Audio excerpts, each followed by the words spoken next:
함께 사도신경으로 우리 신앙을 고백드리겠습니다. 나는 전능하신 아버지 하나님 천지의 창조주를 믿습니다. 나는 그의 유일하신 아들 우리 주 예수 그리스도를 믿습니다. 그는 성령으로 잉태되어 동정녀 마리아에게서 나시고 본디오 빌라도에게 고난을 받아 십자가에 못 박혀 죽으시고 장사된 지 사흘 만에 죽은 자 가운데서 다시 살아나셨으며 하늘에 오르시어 전능하신 아버지 하나님 우편에 앉아 계시다가 거기로부터 살아있는 자와 죽은 자를 심판하러 오십니다. 나는 성령을 믿으며 거룩한 공교회와 성도의 교제와 죄를 용서받는 것과 몸의 부활과 영생을 믿습니다. 아멘. 찬송가 95장입니다. 찬송가 95장입니다.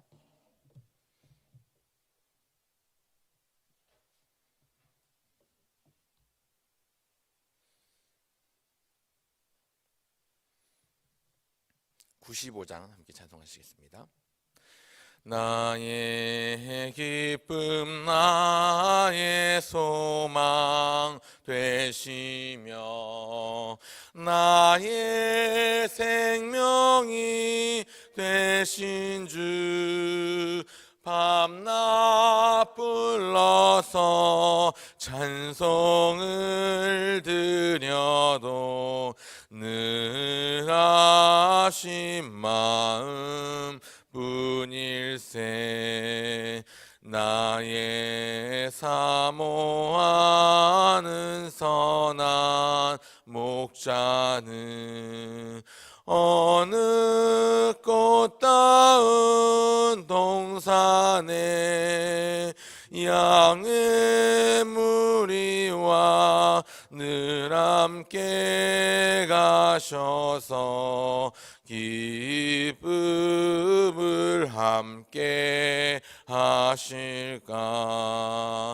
길도 없이 거친 넓은 들에서 갈 길 못 찾아 애쓰며 이리저리로 헤매는 내 모양 저 원수 조롱하도다.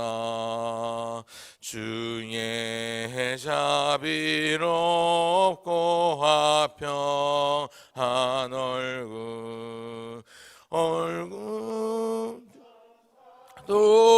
반기며 주의 놀라운 진리의 말씀에 천지가 화답하도다. 나의 진정 사모하는 예수님 음성조차도 반갑고 나의 생명과 나의 참 소망은 오직 주 예수 뿐일세. 아멘. 이제 우리 하나님의 말씀 함께 보겠습니다. 이번 주간 함께 하나님의 말씀 나눌 본문은 신약성경 히브리서 7장입니다. 이번 주간에 히브리서 7장부터 순서대로 살펴볼 예정입니다. 성경책에 미리 표시를 해두시면 새벽 시간 찾으시기가 편하실 것입니다. 히브리서 7장 1절부터 10절까지의 말씀, 제가 가진 성경 신약성경 359쪽에 있습니다. 히브리서 7장 1절로 10절까지의 말씀 찾으신 줄 알고 제가 봉독하겠습니다. 이 멜기세덱은 살렘 왕이요 지극히 높으신 하나님의 제사장이라. 여러 왕을 쳐서 죽이고 돌아오는 아브라함을 만나 복을 빈 자라. 아브라함이 모든 것의 10분의 1을 그에게 나누어 주니라. 그 이름을 해석하면 먼저는 의의 왕이요 그 다음은 살렘 왕이니 곧 평강의 왕이요 아버지도 없고 어머니도 없고 족보도 없고 시작한 날도 없고 생명의 끝도 없어 하나님의 아들과 닮아서 항상 제사장으로 있느니라. 이 사람이 얼마나 높은가를 생각해 보라. 조상 아브라함도 노량물 중 10분의 1을 그에게 주었느니라. 레위의 아들들 가운데 제사장의 직분을 받은 자들은 율법을 따라 아브라함의 허리에서 난 자라도 자기 형제인 백성에게서 10분의 1을 취하라는 명령을 받았으나 레위 족보에 들지 아니한 멜기세덱은 아브라함에게서 10분의 1을 취하고 약속을 받은 그를 위하여 복을 빌었나니 논란의 여지 없이 낮은 자가 높은 자에게서 축복을 받느니라. 또 여기는 죽을 자들이 10분의 1을 받으나 저기는 산다고 증거를 얻은 자가 받았느니라. 또한 10분의 1을 받는 레위도 아브라함으로 말미암아 10분의 1을 바쳤다고 할 수 있나니 이는 멜기세덱이 아브라함을 만날 때에 레위는 이미 자기 조상의 허리에 있었음이라. 아멘. 히브리서 말씀을 새벽 시간에 살펴보고 있고, 오늘은 이번 주간은 특별히 7장 말씀부터 함께 살펴볼 예정입니다. 벌써 2주, 3주가 됐기 때문에 6장까지의 말씀을 그동안 살펴보았는데요. 간단하게 히브리서의 개관이랄까요? 히브리서 전체를 관통하고 있는 커다란 주제를 이해하기에 앞서 그 배경도 우리가 한번 생각해 볼 필요가 있습니다. 히브리서 전체를 관통하고 있는 핵심 주제는 새 언약의 중보자 되시고 큰 대제사장이 되신 위대하신 주인 예수 그리스도, 예수님에 대한 약속의 믿음을 굳게 붙잡게 하기 위한 의도로 기록이 되었습니다. 히브리서는 저자 미상인데요. 특별히 히브리서의 1차적인 수신자, 히브리서는 누구를 위해서 기록되었는가 하면 초대교회, 교회 초창기 시대에 유대인들 가운데 예수님을 믿고 복음을 듣고 영접한, 예수님을 영접한 개종한 유대인 그리스도인을 1차적인 수신자로 하고 있습니다. 왜 초대교회 그들에게 이러한 히브리서 말씀이 주어졌는가? 초대교회 이후에 로마 정부로서의 압제와 박해와 고통이 시작되었기 때문에 그렇습니다. 더군다나 유대인들 가운데 예수님을 믿고 영접한 사람들의 경우는 같은 족속인, 같은 민족인 유대인들에게조차도 비방을 받고 공격을 받았기 때문에 이중고에 시달려야 했습니다. 같은 민족인 유대인들에게서조차도 왜 예수라는 작자를 따르느냐 하며 비방을 받고 고통을 받아야 했고, 또 당시에 로마 정부, 로마 제국의 고통과 압제를 받아야 했기 때문에 여러 가지로 힘들고 어려운 상황 가운데 있었습니다. 그 가운데 히브리서가 지어졌는데요. 말씀드린 것처럼 히브리서의 주제는 새 언약의 중보자가 되시고 큰 대제사장이 되신 위대하신 주인 예수 그리스도, 예수님에 대한 믿음을 끝까지 포기하지 말고 놓지 말라는 의미로 주어진 것이지요. 우리의 영혼의 닷과 같은 복음의 그 정수를 붙잡고 이 힘들고 어려운 시기를 버티고 견디고 이겨야 한다는 것입니다. 오늘 우리 시대에 주시는 말씀인 이유도 바로 여기에 있습니다. 고통받고 있는 그리스도인, 사실 그리스도인이 그리스도인답게 살지 못하게 만드는 시대의 풍조와 이런 시대의 환경 때문에 우리가 우리의 믿음을 지켜내기 참 힘들고 어려운데요. 이때 히브리서 말씀은 우리에게 약속의 말씀을 더욱더 붙잡게 할 뿐만 아니라 새 언약의 중보자여 큰 대제사장이 되신 예수님을 더욱 굳게 의지하게 만드는 그런 역할을 하기 때문입니다. 오늘은 순서를 따라서 히브리서 7장 1절부터 10절까지의 말씀을 본문으로 멜기세덱을 통해 예수님을 알다라는 제목으로 하나님의 은혜의 말씀 상고한 바를 나누고 기도 제목 삼고자 합니다. 멜기세덱을 통해 예수님을 알 수 있습니다. 여러분, 멜기세덱을 아십니까? 이미 지난번에 한번 말씀드린 적이 있지만 멜기세덱, 옆집에 새로 이사온 세덱 이름이 멜기세덱이 아니고 구약 시대에 나오는, 구약 성경 특별히 창세기 14장에 나오는 신비하고 미스테리한 인물, 굉장히 의문투성이인 인물이 이 멜기세덱입니다. 오늘 말씀을 보면 그 멜기세덱에 대해서 구체적으로 설명하고 또 설교하고 있습니다. 이 멜기세덱을 통해서 예수님을 알 수 있습니다. 멜기세덱을 통해 알 수 있는 예수님은 어떤 분이신가? 첫째로 예수님은 영원한 제사장이 되십니다. 영원한 제사장이시되 큰 대제사장이 되십니다. 레위 지파의 제사장들은 나이가 들고 노인이 되면, 나이가 많아지면 결국 늙어 죽기 때문에 그 자손들을 통해서 제사장의 임무가 이어집니다. 레위 지파 사람들, 제사장 출신들 가문은 제사장의 아들이 또 제사장이 되게끔 되어 있는 것이죠. 그러나 레위 제사장과 달리 예수님은 영원히 제사장의 임무를 담당하십니다. 나이 들고 늙어서 죽게 되면 자기 자손들에게 그 제사장의 직분을 인계해야 하는 인간 제사장과는 조금 다릅니다. 영원히 제사장의 임무를 담당하십니다. 멜기세덱이 영원한 제사장이라고 불리던 것과 같은데요, 3절이 그 특징을 보여주고 있습니다. 이 멜기세덱은 아버지도 없고 어머니도 없고 족보도 없고 시작한 날도 없고 생명의 끝도 없기 때문에, 그 다음에 하나님의 아들과 닮아서 항상 제사장으로 있느니라. 무슨 말입니까? 하나님의 아들 예수님이 항상 제사장으로 계신데 그와 같다라고 멜기세덱을 언급하고 설명하고 있지만, 사실은 그렇게 설명하고 있는 이유는 예수님을 말하기 위함입니다. 예수님은 영원한 제사장이 되십니다. 예수님이 영원한 제사장이 되시기 때문에 우리는 걱정할 것이 없습니다. 왜냐하면 예수님을 통해서 영원히 하나님을 예배하고 하나님께 재용서를 받게 되었기 때문입니다. 영원한 대제사장이신 예수님을 믿고 더욱 붙들고 의지하시면 좋겠습니다. 바로 앞 6장 마지막 부분에서 언급하고 있는 것이 바로 이것입니다. 예수님이 멜기세덱의 반차를 따라 영원히 대제사장이 되어서 우리를 위하여 친히 자기를 속죄 제물로, 희생 제물로, 속량물로 삼으셔서 단번에 그 제단에 들이신 바 되었기 때문에 오늘 우리는 예수님의 이름으로 기도하면 하나님께 바로 직접 나아갈 수 있습니다. 사제를 거치지 않고 중세시대 천주교처럼 신부를 거치지 않고 하나님 앞에 직접 우리의 죄를 회개하고 돌이켜 기도하면 주님께서 우리의 기도를 들으시고 응답하실 수 있는 특권과 은혜가 주어졌습니다. 이것이 모두 다 예수님께서 우리의 영원한 대제사장이 되시기 때문입니다. 그런가 하면 멜기세덱을 통해 알 수 있는 예수님은 어떤 분이신가? 둘째, 예수님은 의와 평강의 왕이십니다.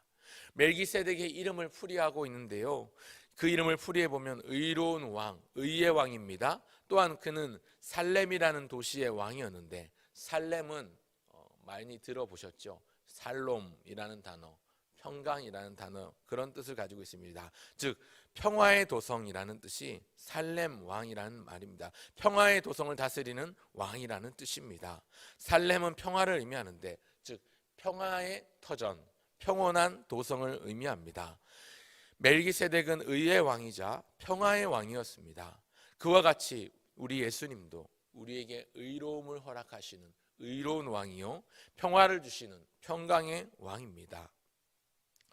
기묘자라, 모사라, 전능의 왕이라, 평강의 왕이라, 영존하시는 아버지라 하신 이 말씀은 사실 구약성경 이사야 선지자가 이미 예언했던 메시아의 모습이었습니다. 동일하게 오늘도 멜기세덱의 이름 뜻을 풀이하면 예수님이 어떤 분이신가를 알 수 있습니다. 의로우신 왕이시고 평강의 왕이십니다. 그렇기 때문에 의와 평화를 원하는 사람이라면 모든 사람들은 예수님께로 나아가야만 합니다. 반대로 생각해 보면 예수님을 벗어나면 의가 없습니다. 예수님을 벗어나면 평화는 없습니다. 예수님께로 더욱 나아가 의의 왕이시고 평강의 왕이신 그분이 주시는 참된 의와 평화를 누릴 수 있기를 바랍니다. 우리 시대에 의가 없는 이유는 예수님을 영접치 아니하기 때문이요, 우리 시대에 평강이 없는 이유는 아직도 예수님을 부정하는 사람들이 많기 때문입니다. 그렇다면 우리가 기도의 제목으로 삼아야 할 것은 무엇입니까? 의의 왕이요 평강의 왕이신 예수님을 붙잡고 모든 사람들이, 세계 모든 열방이 주 예수 그리스도를 믿고 따를 때에 의의 왕이시고 평강의 왕이신 우리 모든 만민의 통치자가 되어주실 때에 진정한 의와 평강이 이 땅 가운데 임하는 것입니다. 이 사실을 기억하시면 우리가 무엇을 위하여 기도해야 될지 자명합니다. 그런가 하면 오늘 본문에서 말씀하시는 멜기세덱을 통해 알게 되는 예수님은 어떤 분이신가? 마지막 셋째, 예수님은 지극히 높으신 분입니다. 높은 사람이 아랫사람에게 축복합니다. 7절을 보시면 논란의 여지 없이 낮은 자가 높은 자에게서 축복을 받느니라. 높은 자가 아랫사람을 축복하는 것입니다. 그에 대한 설명이 4절과 5절에서 이어지고 있고요. 6절까지 이어지고 있고요. 또 8절에 연결되고 있습니다. 아브라함을 축복한 멜기세덱이 아브라함보다도 높고 아브라함의 자손들보다도 높습니다. 무슨 말이냐면 창세기 14장에 나오는 사건을 지금 상기시켜주고 있는 건데요. 아브라함이 롯을 구출하고자 연합군을 무너뜨리고 승리하고 돌아오면서 아브라함을 맞이하고 환영해 주었던 멜기세덱, 이 살렘 왕이자 평강의 왕이자 의로운 왕인 이 멜기세덱이 그 아브라함이 노략물 중에서 탈취한 전리품 중에서 10분의 1을 그에게 바침으로 멜기세덱이 그를 축복합니다. 멜기세덱 계열인 예수님은 구약시대 어떤 인물보다도 높으신 분입니다. 하나님의 아들이십니다.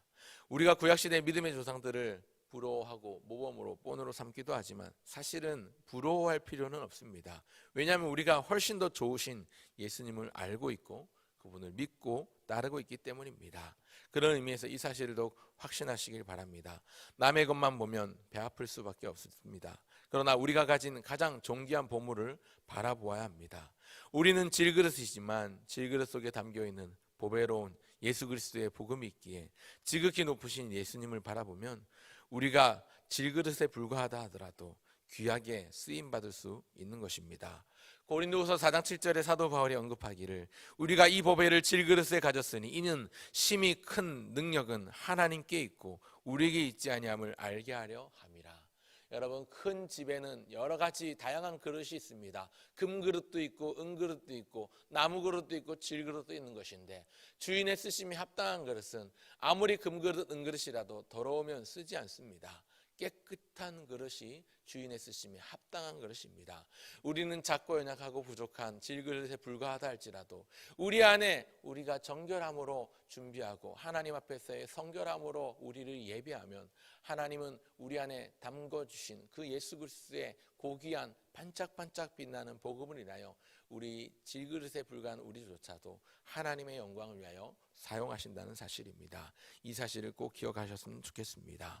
오늘 예수님이 어떤 분이신지 세 가지로 말씀드렸습니다. 첫 번째, 영원한 대제사장이 되십니다.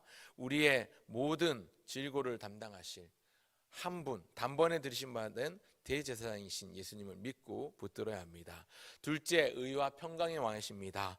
그는 우리의 화평이신지라 둘로 하나를 만드사 중간에 막힌 담을 자기 육체로 하셨다고 에베소서에도 분명히 말씀하고 있는데 우리의 화평이 되신, 그래서 의의 왕이시고 평강의 왕으로 오신 예수님을 우리는 멜기세덱을 통해서 만날 수 있습니다. 그리고 마지막 셋째로 말씀드린 것, 지극히 높으신 분이시요 하나님의 아들이십니다. 우리가 그분을 믿고 알고 따르고 있기에 세상 어떠한 보물을 가진 사람, 세상 어떤 부귀영화를 누리고 있는 사람보다 더 큰 것을 가지고 있는 것, 더 큰 축복과 은혜를 받은 사람임을 기억하면서 감사하면 좋겠습니다. 이것이 우리의 믿음의 큰 유익입니다. 오늘도 그 예수님을 깊이 묵상하면서 이 유익을 누리시고 하나님의 은혜에 감사하고 예수님의 그 대제사장 되심을 감사하고 의의 왕 평강의 왕 되심을 감사하고 지극히 높으신 분이시 우리의 주인 되심을 감사하고 감격하는 이 하루 되시기를 바랍니다. 그래서 새롭게 시작한 이 하루, 또 새롭게 시작한 이 한 주 11월 한 달 동안도 예수님의 은혜 감사할 것이 많은 감사의 열매를 풍성히 맺어가는 저와 여러분 모두가 되시기를 간절히 소원합니다. 기도하겠습니다. 하나님 아버지, 은혜와 사랑을 감사합니다. 우리의 영원한 대제사장이 되시고 의의 왕이요 평강의 왕이요 기묘자요 모사요 전능의 왕이신 영존하시는 아버지 되신 하나님과 그 아들 예수님을 인하여 감사와 찬송을 올려드립니다. 지극히 높으신 예수님이 우리의 주인 되심을 인하여 감사합니다. 오늘도 그 주님과 동행하며 살아가길 소원하오니 성령님 우리와 함께하여 주시고 우리가 어느 데든지 무엇을 하든지 어떤 상황을 만나든지 누구를 만나든지 하나님의 영광을 위하여 살아갈 수 있는 주의 도구가 되게 하여 주시옵소서. 우리의 자신, 우리 이름 석자가 드러나는 인생이 아니라 하나님의 영광이 드러나는 인생 되길 소원하오니 하나님의 말씀 앞에 하나님의 인도하심 앞에 겸손하게 하시고 세상과 나는 간 것 없이 구속한 주만 드러내는 복된 인생 되게 하여 주시옵소서. 오늘도 새 하루를 시작합니다. 또 새 한 주를 시작했습니다. 또 이 11월 한 달도 하나님 앞에 올려드립니다. 주님과 동행하며 날마다 사단 마귀를 물리치고 싸워 승리하는 거룩한 승리자가 되게 하여 주시옵소서. 하나님, 교회를 위해서 기도합니다. 교회 11월 달에 12월 달에 남은 행사들을 위해서 기도합니다. 당장 이번 주에 있을 인천노회 임시노회가 있는데 하나님 은혜 가운데 모든 절차들이 잘 마무리될 수 있도록 도와주시고 또 새롭게 부임하실 새 담임 목사님을 부임하고 청빙하는 남은 모든 과정들도 순적하게 진행될 수 있도록 인도하여 주시옵소서. 또 은퇴를 앞두시는 최원국 목사님 은혜의 장중에 성령 충만함으로 붙들어 주시옵소서.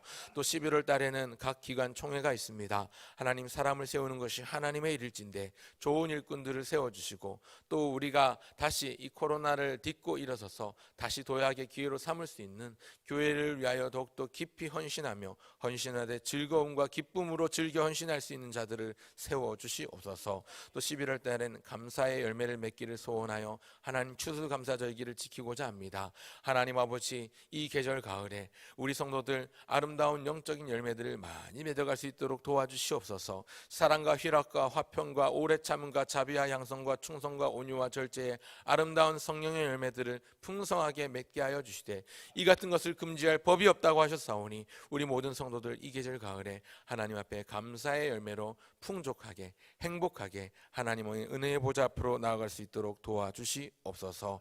하나님, 수험생들 있습니다. 11월 18일 수능시험을 앞두고 있는 13명의 수험생들을 주님께서 붙들어 주시고 그들에게 지혜와 명철을 더하여 주시되 지식의 근본이신 하나님을 경외할 수 있는 믿음 잃지 않도록 도와주시고 또 적당한 긴장을 주시고 몸 관리를 잘 할 수 있도록 도와주셔서 좋은 컨디션 가운데 시험에 임할 수 있도록 도와주시고 하나님, 이 모든 걸음을 인도하실 분이 하나님이심을 믿고 의지하여 시험 이후에도 하나님께 의탁하며 그 걸음을 인도받을 수 있도록 주님 친히 이끌어 주시옵소서. 군복무 중인 지체 또 해외 출타한 성도 또 멀리 출타 중인 성도들 주님 어디에 있든지 무엇을 하든지 지켜주시되 불꽃과 같은 눈동자로 보호하시며 하나님 동행하여 주셔서 능하신 의로운 오른손으로 붙들어 주시옵소서.